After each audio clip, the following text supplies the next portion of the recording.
Hey, ladies and gentlemen. It's going to be a couple parts to this. I want to tell you how me and my family became homeless. And sometimes you will never know. It just can hit you out of nowhere. And it can end up being for the better. Okay, so this is just part one. We're going to take a journey. I got videos saved throughout the year. My name is Ty. I have my wife and my two children. She's currently pregnant right now, but she wasn't pregnant at the time. So it was just, four of us. My 1 year old son, he was 6 months at the time. And my daughter, she was 3. I was working.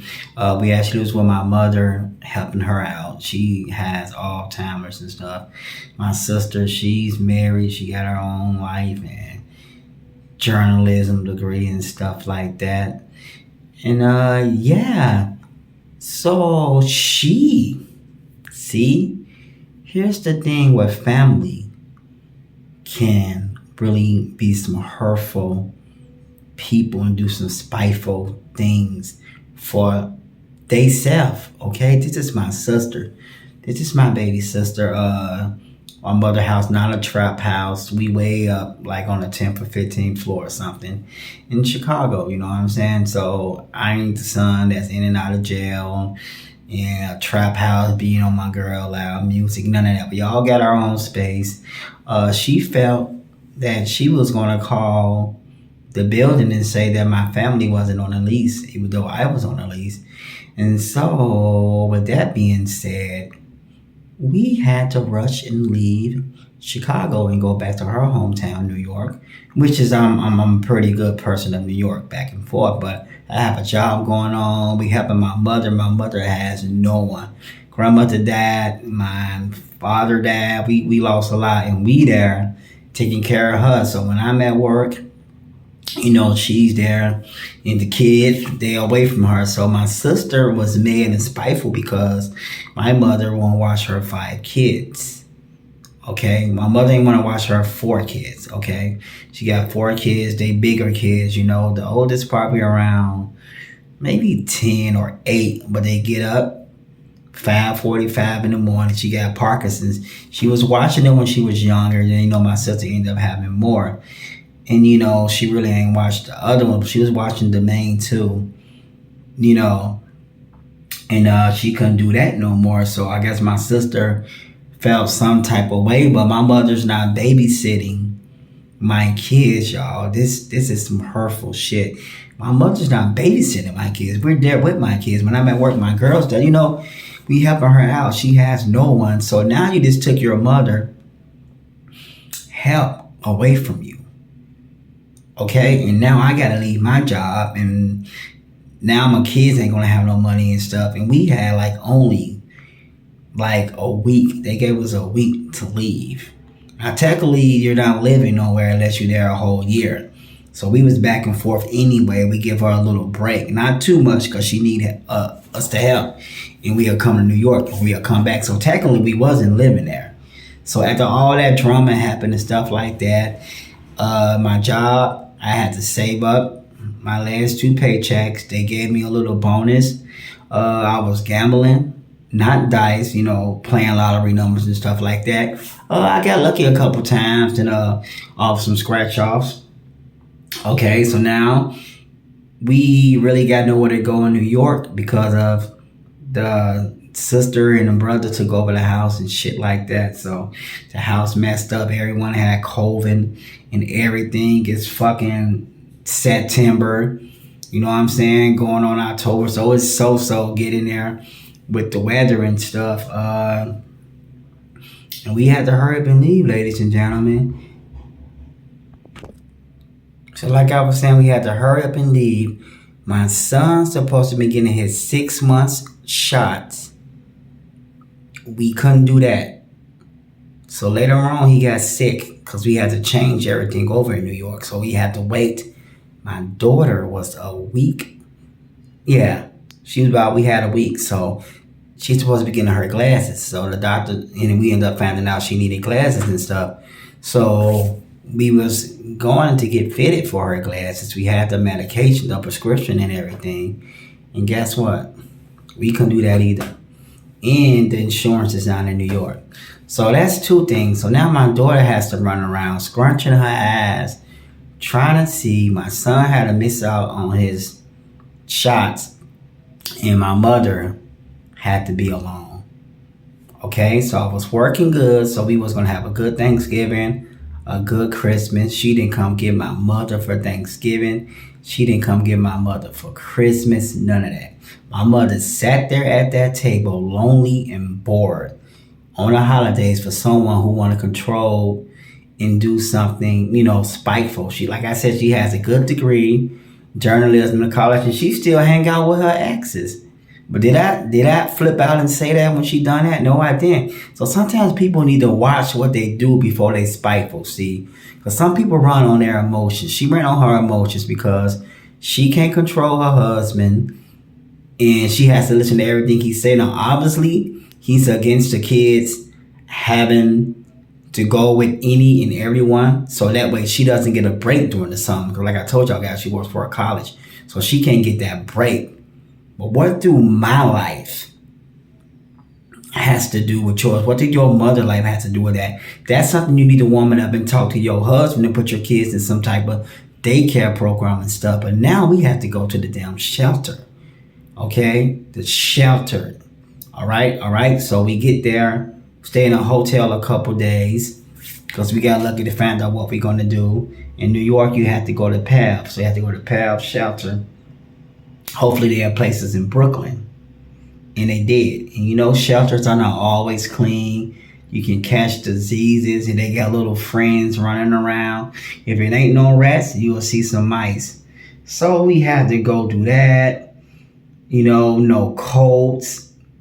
No nothing, y'all. But for sister to just ruin everything just like that in a blink of an eye, all over some babysitting situation. Everyone was mad. They was mad because I didn't say nothing, but I don't want my wife and kids staying under no one else's roof.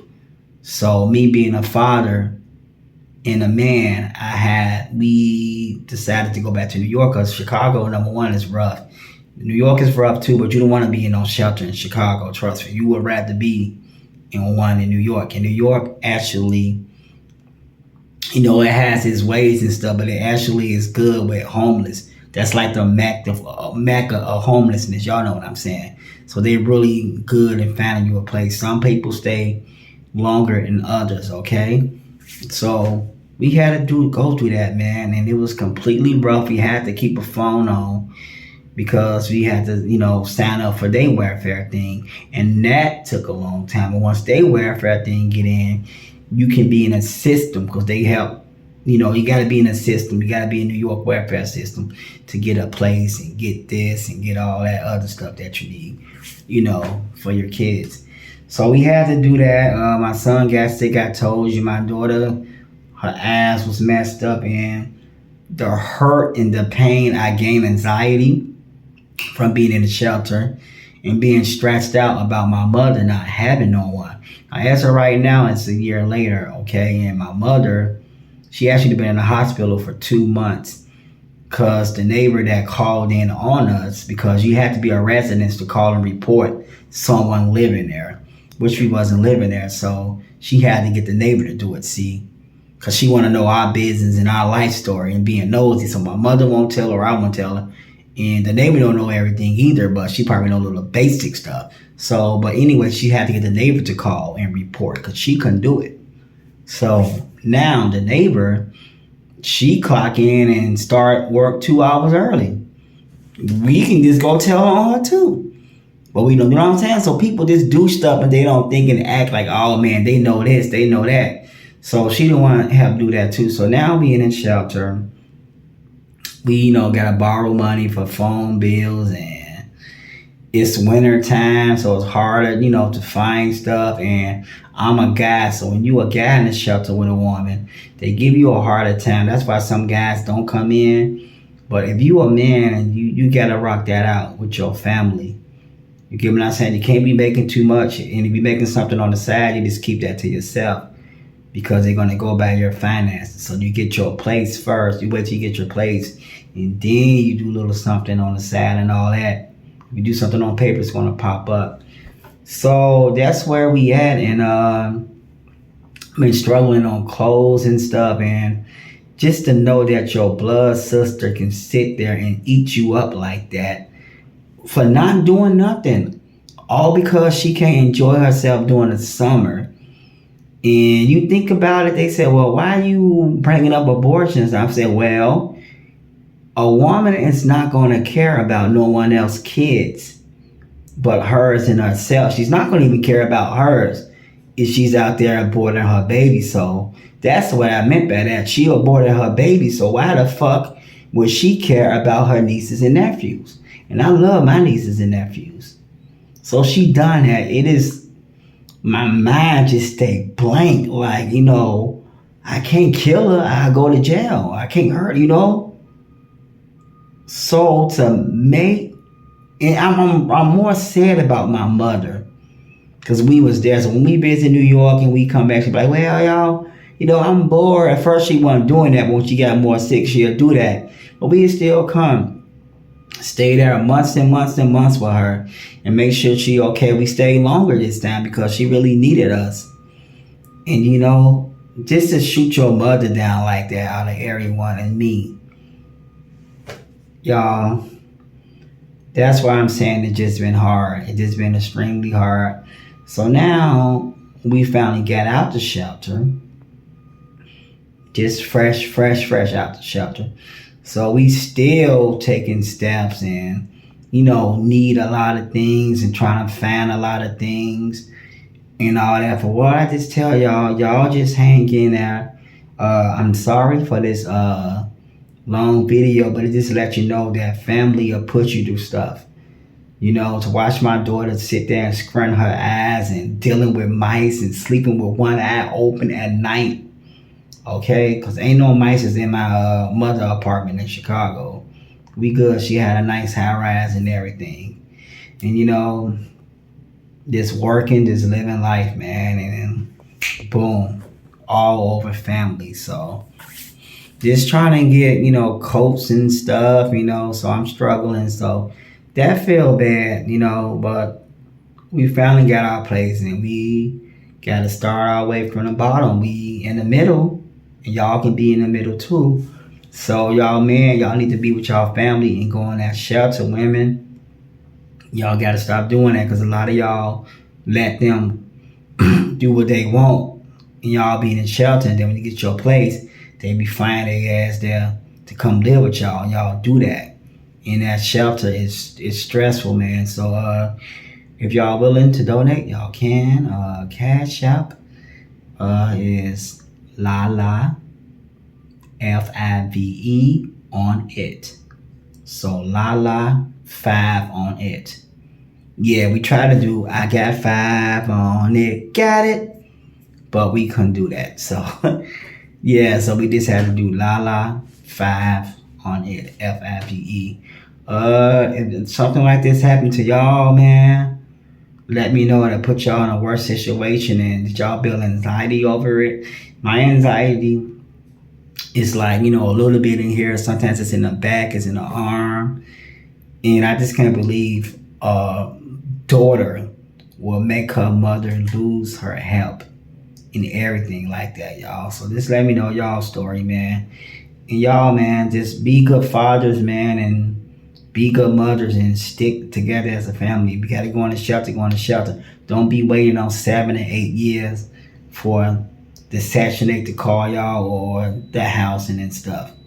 Okay? So, man, my name is Tad. It's been fun. Once again, the Cash App is Lala 5 on it.